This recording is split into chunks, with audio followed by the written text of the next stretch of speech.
Hey everybody, my name is Steven and I am the host of the Going Somewhere podcast. And before we jump into today's episode, I want to thank you for watching today. If you haven't already, please subscribe so you can stay up to date with every new episode and leave some comments. Let us know what your big takeaways are and how this podcast is impacting you. Without further ado, I'm going to turn it over to our wonderful host, Steven. Hey everybody, welcome to this week's episode of the Going Somewhere podcast. Today I'm joined by Kristi Gaultiere, and she is here to talk about the Enneagram and all things emotional health. And so we're so excited to have you here. Welcome, Kristi. Thank you. So excited to be with you. Oh, absolutely. I am looking forward to it. I know the Enneagram's a big deal, and a lot of people are curious about it, and the conversations that I have around it are really life-giving and really exciting. So I'm just pumped for you to be on the podcast.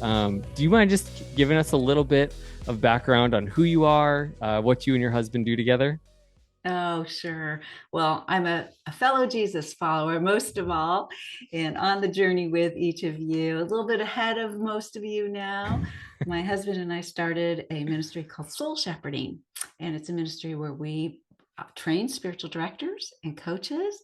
We also really help people to become emotionally and spiritually healthy. Our background is we both have our doctorates in psychology, and we are spiritual directors, and we have been pastors in the church, and we have raised a family. And so we have along the way, through our own pain points, our own mistakes and sins and failures, and God's redemptive grace in us, we've learned so much. And it's just our joy to be able to journey with others and overflow from the grace of God and his wisdom in our life. So that's what we get to do. That's what we love to do. We do that through providing really helpful tools and practical resources.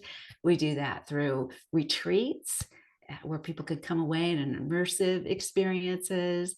And we do that also through care, as we have a team of over 40 spiritual directors and coaches that we've raised up that meet with people, provide help and spiritual direction and coaching online over Zoom. You can go online to our website and book and talk with somebody right away on Zoom. It just provides a safe place or a learning space or somebody to companion people. Oh, that is awesome. That's amazing. So you talked that you were in ministry for a while. So what kind of made you go this route, and how long ago was that? Well, in college, I actually studied psychology with the desire and the calling to ministry. So right out of college, my first job was college pastor. And that Wow. was being thrown right into the fire. It was at a mega church. It was our first year of marriage. And I was earning my doctorate in psychology at the same time. My husband and I were co-pastoring in that position because he was getting his PhD in psychology. And we learned a lot, and we learned through failure. We only lasted a year in that position because it was a lot of work, and we were over our heads, and we burned out. Basically, we were doing too much. So that was a good and important learning for us, but we didn't give up our ministry in that. We continued to be called to ministry in different forms: church planning, spiritual formation pastor. We dabbled in and out, while at the same time private practice and raising a family. And then 20 years ago, put all of that aside to start the ministry of soul shepherding, where it kind of brings everything we learned in the process and all the redemptive work that God did. But God was raising us up, training us through our own experiences, our own failures, our own roadblocks. And then through that, out of our own desperation, seeking, leaning in more, learning more, receiving healing and restoration. Wow, that's so cool. I think as podcasts of mainly young adult listeners, people in their early 20s, late teens, early 30s, I think one of the special things is when we have people that are seasoned and out of that season that come back and share with us. And so I just am so excited that you're here, because I think we all, want a picture of, all right, what does health look like down the road, and how can I walk that, and how can I learn from other people's challenges and mistakes and successes? So this is really fun just to have you on. And I really want to dive into some of the stuff about the Enneagram, because Good. I'm most likely an Enneagram 8. And so I'm trying to navigate my world of that and what that means. But do you mind just kind of giving just an overview of the Enneagram and just kind of why you feel that it's such an important tool? Oh, would love to. It's a tool that I didn't have when I was the age of most of you in this community, and I wish I did. So I'm so happy for you to have it. Personality often is understood and talked about in some of the other personality type indicators, strengths finders, Myers-Briggs, some of those others, as if it's your strength to lean into, and if it's all good, and let's just celebrate it and be happy about it. And certainly there is a lot in our personality that is God-given, God-formed, that we celebrate, that we want to understand, that we want to grow in those strengths. But the Enneagram has something unique about it, and that's that it's based on our root sin. And so the Enneagram is a powerful tool if we come to understand it and use it that way, as actually a tool for growth spiritually and emotionally and health. Because what it does is it discloses, as we are willing to let down our defense mechanisms and open our soul to God's touch and get emotionally honest and raw, is it will actually expose some of our unconscious root sins and defense mechanisms. And because of this, it's a very powerful tool that can be used for good or for harm. And because of this, it takes a lot of courage to really engage with it as a tool for our formation in Christ and our transformation. But the other thing that the Enneagram is it's a powerful tool for empathy, for understanding others, and a powerful tool for discipleship in terms of Jesus's greatest command to us, to love the Lord our God with our heart, soul, mind, and strength. It helps us do that. And to love our neighbor as ourselves. It helps us do that because it gives us empathy and a lens to understand our neighbor who's a different type than us, but also as ourselves to receive more of God's love, which we love because he first loved us. So it's a great tool for that. It can be rightly used, it can be misused. That's a good point to make. And I think talking about the connection between emotional health and spiritual health. And, because I think that sometimes is maybe somebody's thought when the Enneagram is talked about, is that maybe they've heard that it's a negative tool or something that Christians shouldn't engage in. But do you mind just kind of talking about your perspective as a follower of Jesus, as somebody in ministry that uses this tool and have seen so many people impacted by it? Yes, like Paul's words, everything is permissible, but not everything is profitable. And as we look at this, kind of what we like to do with the Enneagram is look at the parts of it that are congruent with God's truth, which is most of it. And it's an open theory. Lots of people have spoken into it. Lots of people use it. Like the internet, it can be used for good. It can be used for evil, like our iPhones or our cell phones. It's a tool. And in the tool is a lot of opportunity for grace, a lot of goodness, a lot of power, but also some opportunity to be misused. And so we just want to be wise in how we use it in that way. What we say is we chew the meat, we spit out the bones. And Right. that's the way we look at it. That's the way we use it. And as we have found great fruit spiritually and emotionally. It has helped us to be healthy in our feelings and really grow spiritually in our faith, our trust with Jesus. And that's one of the things that we do in our book. One of the key things that why we wrote an Enneagram book, even though there's so many, is because we wanted this book to enthrall the reader with Jesus, to see Jesus as the perfection of each of our types, and to really help us see how we can grow to be more like him, and also to be able to understand our roots and not to shame us at all, not to get us to feel stuck or ashamed or hiding or dependent upon our defense mechanisms, but to be able to receive more of his grace and more of his freedom to overcome. That's so good. You talk a little bit about just the four core emotions or the eight core emotions and just how that plays in, just from the hurting side, the healthy side. Do you mind just kind of talking about that for a little bit? Yes, I'd love to. So within the Enneagram 9 types, there are three basic emotional postures or core emotions that we have. So if you're an Enneagram 8, you would be in the gut triad. The 8, the 9s, and the 1s are in the gut triad. So the core emotion there is anger. It looks a little different in those numbers. For the 8th, anger is more direct. For the 9, it's more passive aggressive or repressed. And for the 1, it's more in the form of resentment. And then for the, we did 8, 9, 1, the 2, 3, and 4 are the heart types. and their primary emotion, core emotion they struggle with is shame. And that can look a little bit different for the 2, for the 3, and for the 4 as well. It gets expressed differently, but it's all based on trying to overcome or hide or defense against the shame.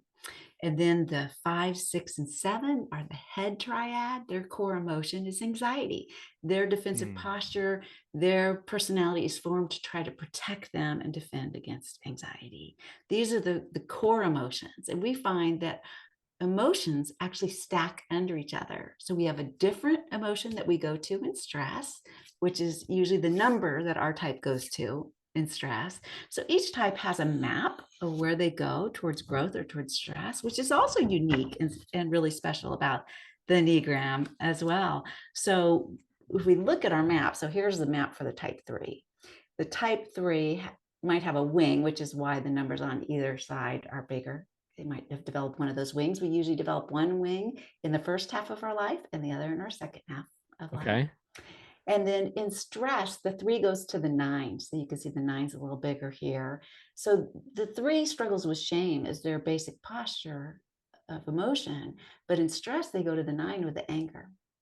And then in health, they go more towards the 6. So their emotions will stack more with the felt shame, the anger when they're in stress, and then the anxiety also at times will manifest, but it'll manifest the least for them. They're gonna experience shame and anger as a defense against the shame before the anxiety. But we want to get in touch with where our emotions are stacking, and then we want to get in touch with what's the sadness under that, because usually those core emotions are a defensive emotion trying to protect us from a core hurt, loss, need, or grief. Wow. I feel like some of this stuff has been just something that I've kind of grazed the surface on, with the Enneagram. It's kind of one of those things that it kind of became popular and it's like, oh, what am I? But Right. just to really understand some of those core things, how can understanding the Enneagram kind of take us from those unhealthy things and those root things and bring us to health, just from even maybe just the emotional health side and then the spiritual side as well. Yeah. Well, learning your type is part of that process. So you're on your way when you just start to engage with it. You start to identify your type and learn your type. You start to begin to understand more about your type. So one of the things we do in our book, Healthy Feelings, Thriving Faith, is we talk about some of the features for each type, like family formation and the role that is played in the formation of your type, your basic felt need in your type. It's different for each of the 9 types. Or like I mentioned, your root sin, your main defense mechanism is different for each type. Becoming and growing aware of these things, your core hurt, your stress emotion. For each type, we identify an emotional alarm, something that we need to really learn to pay attention to, because what it means is that we are probably depending upon ourselves instead of Jesus at the time. Hmm. And we're probably going to get charmed by our personality and lean upon our personality for trying to get what we want instead of leaning into Jesus for what he has for us, which is what we really need. So we have lots of ideas of key soul care practices for each of the types. We also talk about, because there's a unique spiritual disciplines and soul practices that we each might be invited to engage in by the Lord, because it will help us to grow in our health emotionally and spiritually. There's positive emotions we need to nurture that are different for each of the type. We give examples of a Bible hero from each of the type, as well as Jesus as the perfection of each type, and Jesus' empathy for you, each type, because we all need that. And so those are some Wow. of the things that we can engage with deeper that we're bringing to you in the Healthy Feelings, Thriving Faith book. Amazing. Can you just kind of give an overview of some of the soul care for each of the types? Because I think as people are listening, they're thinking about their type and they're thinking about That's right. what that is. And obviously Yeah. my encouragement is read the book and, take a look at you guys' amazing resources. But can you just kind of give that overview Yeah. of each type and kind of what are the soul care things that we can do? Maybe even just touch on maybe some of those core things of each type to help people kind of Yeah. get that broad understanding. Well, it's too much to do it all in this podcast, but Yeah. let's do this. Let's start with A, since you Okay. mentioned that Yes. might be. what you are, Yes, and you can see if absolutely. you relate and if it's helpful. So for the 8, we identify the 8 often as the challenger. And you would have a felt need as an 8 to act with power. And that would be so in that you might find yourself with a defense mechanism of denying your needs. And you might find yourself toughening up to protect against vulnerability, because vulnerability feels powerless. And so one of the things that would be very important as a key soul care practice for an Enneagram 8 would be what you're doing right now. And that's practicing spiritual friendship, where you actually are engaging in conversations like this to talk about your spiritual life, your emotional health, and to engage in growth. So this is awesome, because that's what you're Wow. doing in this podcast and in this community, in these conversations. And that's what you're encouraging other people to do, is engage in these topics of spiritual friendship, of going somewhere together. So I love that you intuitively are following the Holy Spirit's leading in that. One of the things of the Bible heroes is Deborah, and the way that she used her power for good. She took courage to use it for good, but she was willing to be vulnerable in that as well. And that's really what the Enneagram 8 needs, is to lean into that vulnerability, learning to be emotionally honest to the point that it feels a little bit scary to open your soul to that level. But as you open your soul, what an Enneagram 8 especially might be prone to do is to defend against and deny their need for empathy, because that feels vulnerable. But you need Jesus' empathy for you. You need to be able to receive and understand that Jesus cares and sees and knows your deepest needs and longings and hurts. And it's not all up to you to get what you need or what you want, or to have all the resources that you need. And then as you're receiving his empathy for you, his grace at a deeper level for you, and through other people, letting them minister to you, you grow in health of being able to go towards that healthy too, of expressing mercy and empathy and help and championing others in their needs. Awesome. That's really helpful. I think, you know, it was one of those things that was stumbled into, but, as you were talking, about the challenger and stuff, I think the people that are listening that know me well, and, those are the things that my friends have helped me kind of become self-aware in those things. And, counseling is something that I started a couple of years ago, and it was kind of at a point where there was an area that I really wanted to address, but it just kind of opened up just to God really doing some incredible things in my heart that I didn't know I needed. And so having just this baseline understanding, even, and the few podcasts I've listened to or whatever, has kind of helped me in that. And one of the things that I feel like it's helped me in a ton, and you guys talk about it, is relating to other people. And so how can the Enneagrams, and just understanding that, whether it's about a spouse, a child, a friend, a coworker, how can that help engage with them in a more healthy way? Oh, such a good question. And this is what Jesus calls us to in terms of loving our neighbor. And that starts with our being curious about them, to understand them, to know them, to listen to them, and to learn about their needs, because we are also different. And what we tend to do is we tend to project what we want, need, think onto other people and assume it's the same for them.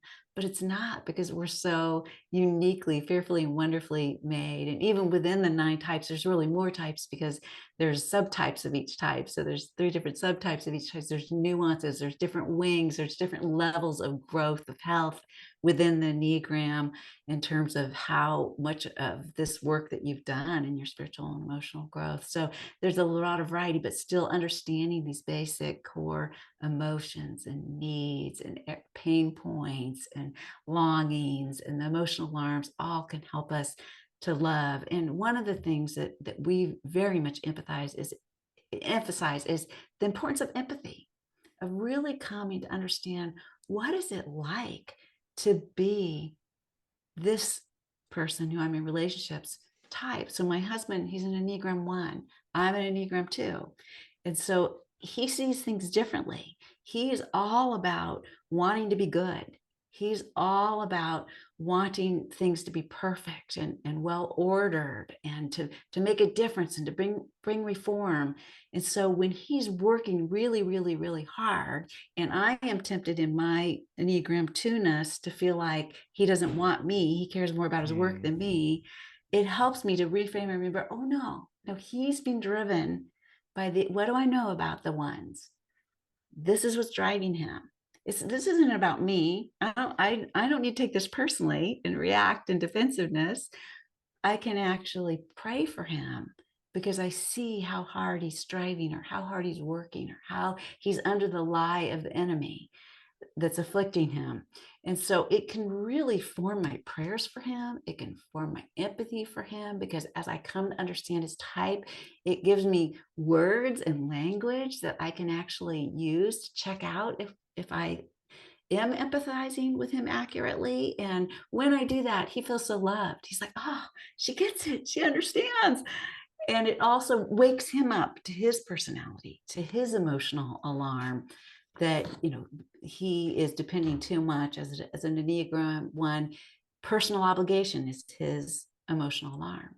So it can wake him up to thinking, oh, I think this is all up to me and I have to do this. And if I don't do it, it's not going to get done. And it helps him to realize when I can empathize with him and say, there's people that would help you if you let him.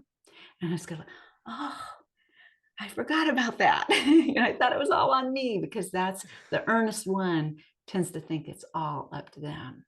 So as you come to understand these unique temptations, these unique emotional alarms and needs and lies of the enemy and root sins, it helps you to love them well, to empathize with them well, to see the world through the glasses with which they're looking through and interpreting and perceiving. It helps you to be a more effective ambassador of Christ. Oh, I love To that. them. I love Yeah, that. another And example would be my daughter. I remember she's an Enneagram 7, and I didn't understand as a parent why she was never content, why she always wanted more. And I found myself judging her until I came to understand she was a 7, and I went from judgment to empathy, and it really changed that dynamic of understanding, wow, what would that feel like? To feel discontent, like you never had enough, you could never have enough fun. What would it feel like to actually feel the need to avoid pain? Wow, and okay, that's why she does that. And it gave me empathy for her and understanding for her, helped me to love her better. that's really helpful. And I feel almost selfish asking this, but my wife is a 9. And so Ah, just how can I better engage by understanding her in that realm, especially coming from the position of an 8? good. Such a loving and good question.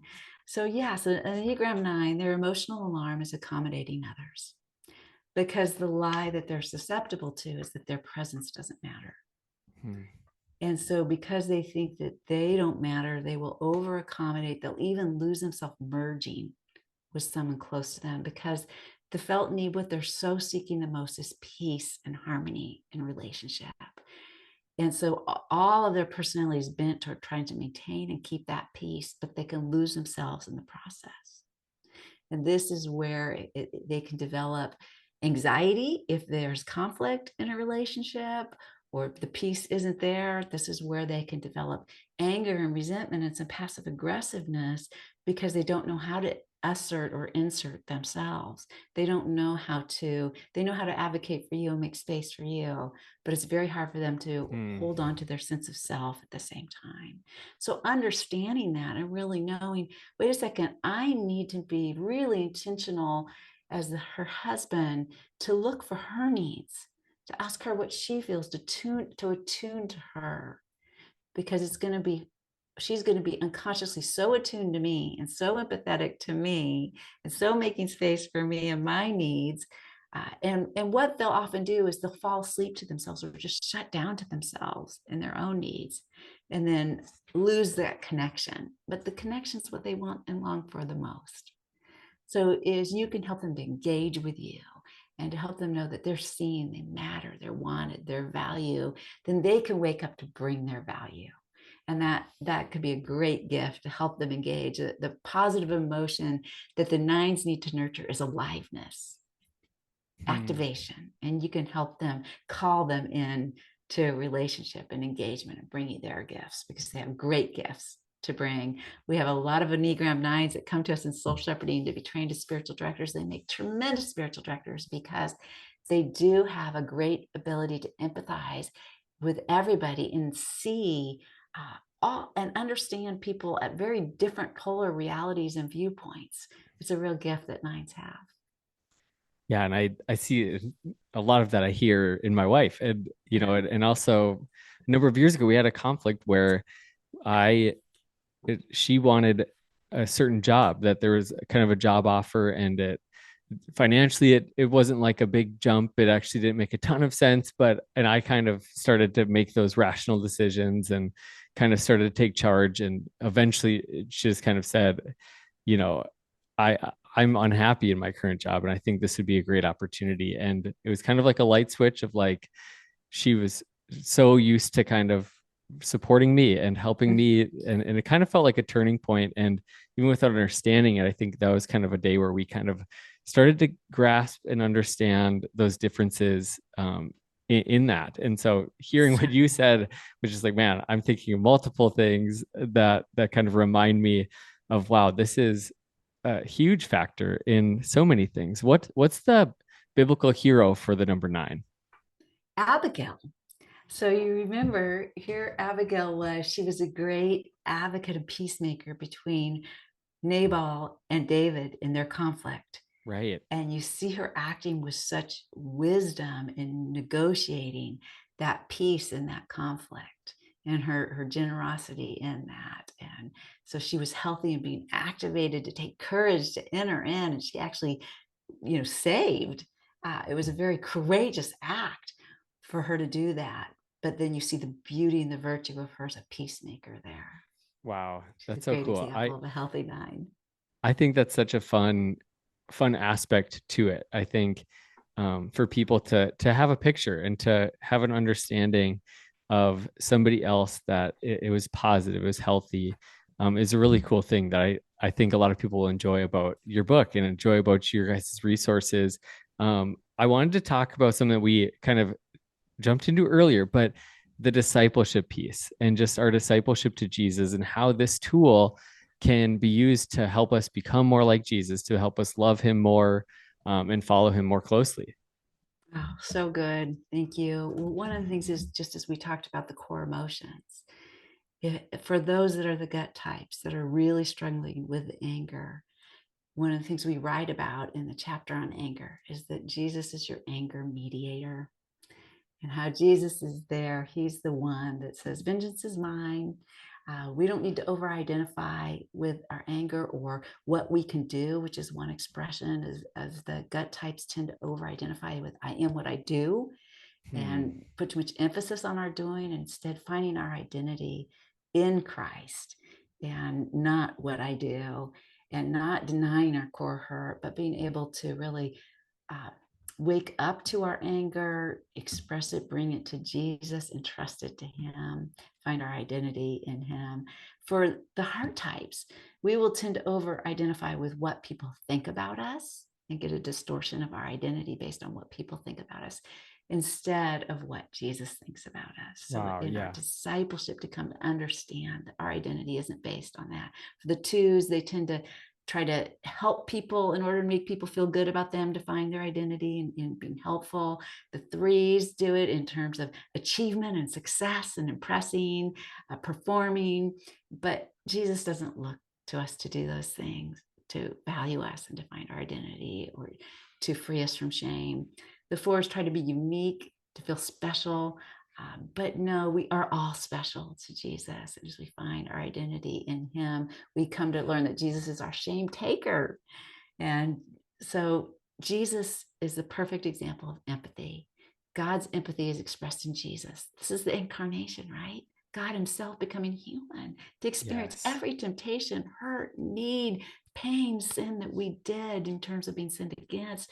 Jesus, he bore abuse, rejection, betrayal, shame, and yet he did it all in love, and he is our shame taker. So we talk about that, write about that in the book. And then for the head types who over-identify with I am what I have, and they're always trying to get more resources. The fives are trying to get more knowledge to feel secure. The sixes are trying to busy brain planning for what could go wrong to try to secure themselves and get freedom from that anxiety. And the sevens are always trying to get more pleasure, more fun to distract and avoid pain. But no, Jesus says, I am all that you need. I am your anxiety bearer.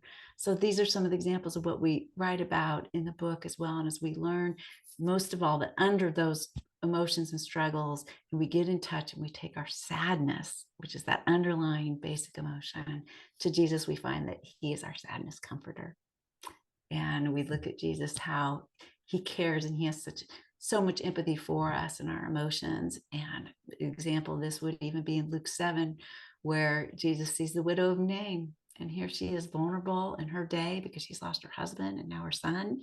And he happens upon, just in his travels, he happens upon her son's funeral. And he has empathy for her as a woman in the culture. She's lost the two men. She has no identity apart from men in that day. She's vulnerable, and he comforts her, and he acts with his power to raise her son from the dead. But Jesus is that high priest in Hebrews 4:15 that we read about, that we do not have a high priest who is uncompassionate with us, but one who is able to empathize with our weaknesses, one who's been tempted and tried in every way, just as we are, but he didn't sin. And so he is the one that's leading us into greater redemption in our type. And that looks a little bit different. It's tailored for each of us. And so we lay that out in Healthy Feelings, Thriving Faith, that unique discipleship pathway for us with our unique temptations and sins and bents based on our personality. Wow, that's so good. And I think for young adults, just as you were talking about, just the discipleship aspect of that, and those factors for each of us, and whether our personality or identity, and how it can this the Enneagram can be used to draw us closer to Jesus. But I think it's such a, for our listeners, there's such a desire to follow Jesus, but also a cloudiness because of the world around us, and emotional health. Obviously there's studies that show that mental health crisis is at an all-time high in this age group. And so do you mind just kind of speaking to that, just a kind of a message of hope and encouragement to the young adults, to those that are kind of finding themselves in this mess of mental health, emotional health, yet hope in Jesus? Oh, I love that. Thank you. Well, definitely. I just want to acknowledge that one of the things that's good is the awareness of the need for help. That's a grace. And I want to just say that there is hope in that awareness of I Yes. need help, and hope that motivates you towards getting resources like Healthy Feelings, Thriving Faith. Hope of realizing in our previous book that my husband and I co-authored, that Revell published 2 years ago, Journey of the Soul, we talk about hope and deconstruction, and how when we hit a wall in our faith, and we hit doubt, and we hit pain, and we have a blowout in sin, or we run into a faith crisis or spiritual burnout where nothing feels life-giving anymore, that actually that's a grace, because there's hope for us there. That's part of our journey, and that's part of what we address in that book. And so whatever you are dealing with in your own life in terms of pain, brokenness, sin, there is hope for you. Jesus is with you. He will not abandon you or forsake you. And his people, his church, are here to support you, to journey with you, to love you, to mediate his grace to you. We need an ambassador of Christ. We need someone with skin on, who has journeyed through these kinds of walls, these kinds of struggles, these kinds of pains, these kinds of experiences, these kinds of mental health struggles and depressions and hopelessness and anxiety and insecurity, and have come out the other side really thriving, really confident of God's goodness and his love personally. And that's nothing is wasted.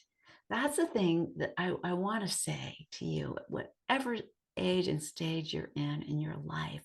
None of this is wasted. Wow. As we learn to lean into the trials in our life, as they're a part of our discipleship.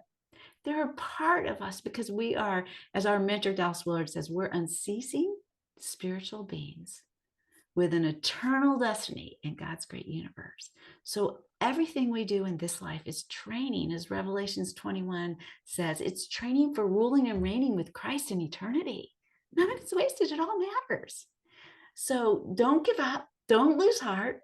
You might need a trail angel, and that's what we are as soul shepherds. That's why soul shepherding exists, is to journey with you, to provide the resources that you need, the strength, encouragement, the prayer, the spiritual, emotional help, practical tools, so that you can continue on the journey and grow. And someday you'll be a wounded healer. You'll be in my position where you're able to be the one leading, mentoring, guiding other people. Well, thanks for that encouragement. I think a lot of people are going to rewind that and listen again and again, because I think Good. just your voice and just your message is so hope filled, and I just love it so much. But one of the questions I ask every guest is, if you could go back and have a conversation with the 22-year-old version of you, what advice would you give them? Well, what I would do is I would say, do the work now.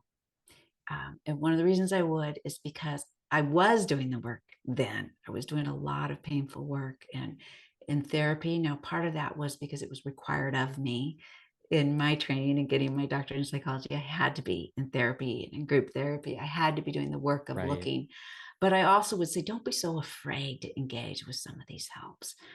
When I first learned about the Enneagram, which was in my late 20s, it scared me. I kind of thought, I don't know about that. That looks kind of like astrological or new agey, or I don't know if I want to trust that. That I was too afraid. I was too defended to engage with it then. Hmm. And I regret that. I wish I had engaged with it sooner. I didn't engage with it until many years later. And it has been the most helpful, powerful tool for me in terms of really revealing some of these things that I was most offended against. So I would say, do that work now, take courage now, lean in, get help now. Don't let shame bully you into hiding, or fear bully you into hiding, or anger bully you into defensiveness. But take Jesus's hands and lean in now.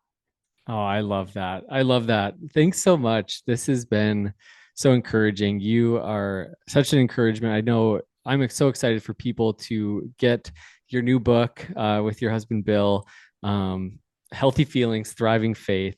Can you just tell us a little bit of where you can get the book? And I know you also showed me your other resource, the Enneagram map resource. So do you mind just sharing where we can get those at? Yes, for sure. Well, Healthy Feelings, Thriving Faith, anywhere, Amazon, Target, Barnes, wherever you buy books. You can also get it at our website, soulshepherding.org. That's the only place you can get your Enneagram map, which is the one that has fun coaching tools. It has the T charts that kind of help you if you're having trouble discerning, or somebody else that you're in relationship with and you're wanting to understand them and you're not quite sure and you're journeying with them. This is a great coaching tool for ministers, pastors, therapists, spiritual directors to use working with people on their Enneagram. We use this a lot with church staffs and training, just very practical. But we also have a video course for people that like to learn that way. And you can get our video course. It's an e-course, and it is on soulshepherding.org that's available. Right now, we have a special pre-order bonus on that, where you get a discount if you get the book and that. And then also, we have some free resources at soulshepherding.org/Enneagram. And one of the things that we have free is an assessment. If you don't know your type, or you're in conversation with somebody that doesn't know your type, or sometimes as a staff, as a team at work, people are going there together to take it and sharing their assessments and having just great, deep conversations about your scores. You don't find your type through an assessment. It's one source of information, Right. but it's dependent upon how you answer those questions and how honest you're able to be and how well you know yourself. But it's a great tool, and it's a part of the journey. It can be very helpful in that. Reading about your type is going to be more helpful. Asking people questions, taking courage, people that really know you well. I know the Enneagram. That's going to be helpful too. We have Enneagram coaches that can help you understand your type, find your type. Uh, understand how your type can grow more spiritually healthy, or your type at work or in ministry or family. So we've got all kinds of resources to help you. soulshepherding.org/Enneagram is where you can find all of those. The book is the easiest, simplest way just to start and refer back, and that's Healthy Feelings, Thriving Faith, available wherever books are sold. Awesome. We'll make sure to link all that in the bio as well and in the show notes so people can make sure to get their hands on all that. I just appreciate your just genuine love for Jesus and genuine love for people. It is so evident to me and to our listeners, just your care for people and just your approach to this is so refreshing. So I loved having you on. Thanks so much, Kristi. Thank you, Stephen, and thank you to each of your listeners for joining and for following Jesus. It's just a joy to be a part of your journey, a real privilege. Awesome. Thank you. Hey, listeners, we'll see you again next time on the Going Somewhere podcast.